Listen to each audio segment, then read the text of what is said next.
Hi everybody, Ed Diaz here. In today's video, we're going to show you how to go ahead and put a bass in with the chord memory layer that we created in the previous video. Okay, so let's go ahead and get started now. Quick review.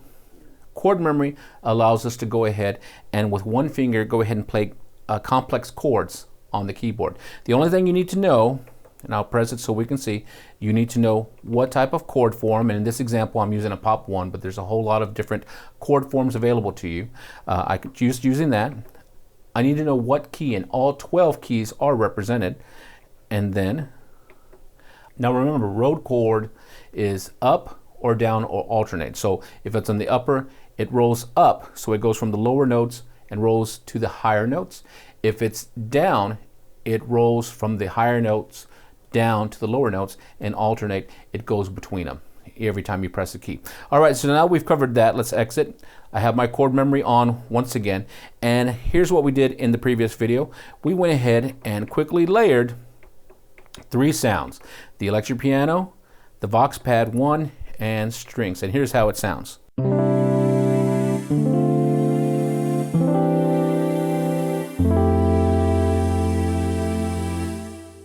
Sounds pretty cool. Now, what if we wanted to add a bass? Okay, what I mean by adding a bass is we're going to add a bass to it, so we have the nice root of the chords, but we're going to make it not have chord memory. So check this out. We're going to go ahead, and I went ahead and remember in the previous video we set our pads.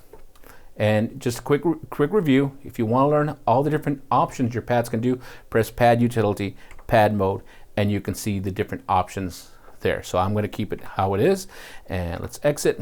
So part 1 is the electric piano, part 2 is the Vox Pad 1, part 3 is the strings, part 4 has the B3 jazz one, but we're going to change that to bass. So I'm going to go into bass, and I'm going to go ahead and press the enter button because I want to look at some different types of basses. I could use the acoustic bass, and here's how it sounds. Press and hold preview. And that might be good, but for our example, I want to go ahead and change over to the electric bass section and go down to compressed finger bass. So I like that one. Let's go ahead and enter. So right now the chord memory is working on it, and it doesn't sound the greatest. So first thing I'm going to do is cursor over to the arpeggio, and I'm going to turn that off. Okay, so I unlit it. So now if we listen, okay, great. Now let's go ahead and turn it on with the rest of the other sounds in the key bed. So I cursor it over to the keyboard column, turn it on, and you see everybody lit up. Now let's hear how it sounds. Not so great. If I play it in its range, the other tones are too low for the chord memory. If I play it up in the range that sounds good for the other tones, it doesn't even sound like a bass. So we have to do one more thing. I'm going to press and hold shift, and notice at the bottom of the screen when I press and hold shift, I have a whole new set of options. So I'm going to go into part view, and I'm going to cursor up and go over to pitch. Now in the pitch section, I can change a lot of different things. The octaves, I can change coarse tuning, I can change fine tuning right in here. But we're going to go ahead and go down and change the octave tuning. Here's the correct octave of the other instruments, but the bass is too high. So let's try turning it down 1 octave, -1, and let's listen. A little bit better, but I think we can do one more. So let's try down 2 octaves.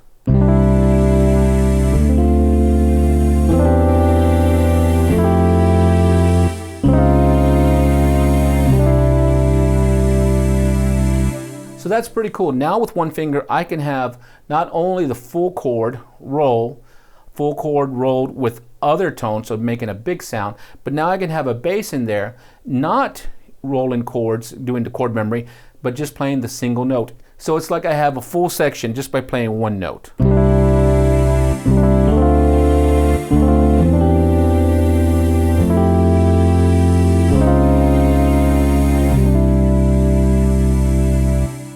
That quick and that easy. So if you're new to keyboards or you're trying to do some compositions, but like I said before, you don't have the chord vocabulary, this is a great way to kind of teach you, or also just kind of get some stuff done or come up with different options that you never thought of. remember, we need to adjust our volume. Since I already have my pad mode switched over to selecting the different parts, I'm going to select part 4, the bass. I'm going to go ahead and turn it all the way down like I did in previous videos so we don't hear it. And now we're going to bring it up slowly inside the mix.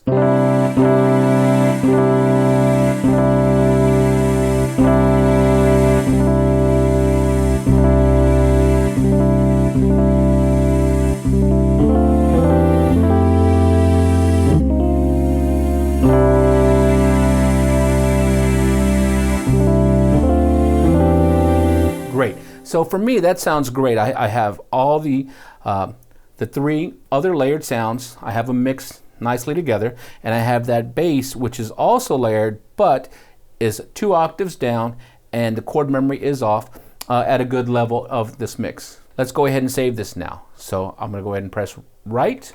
Once again, it is a studio set, so we'll go ahead and select studio set. And now in this one, I might rename it something a little bit different. I might go over here and let's go ahead and delete that space. EP Vox, delete that space, and I might go ahead and put bass. Let's insert, and I might put it S and press the down button to make it lowercase, and now I have it. So okay, and I don't want to necessarily write over this one, so I'm going to go ahead and move to the next free spot and press the right button right there, and then I am sure. So okay. So as you can see now we have some pretty cool stuff. So let's go back up to the top. Here's what we initially started with. Just the sounds, just the three tones layered with the chord memory. And here's our new latest creation, the 3 tones layered with this chord memory, but we added in a bass down 2 octaves with no chord memory, and we went ahead and adjusted its mix so it fits in good. So now let's go ahead and let's take a listen.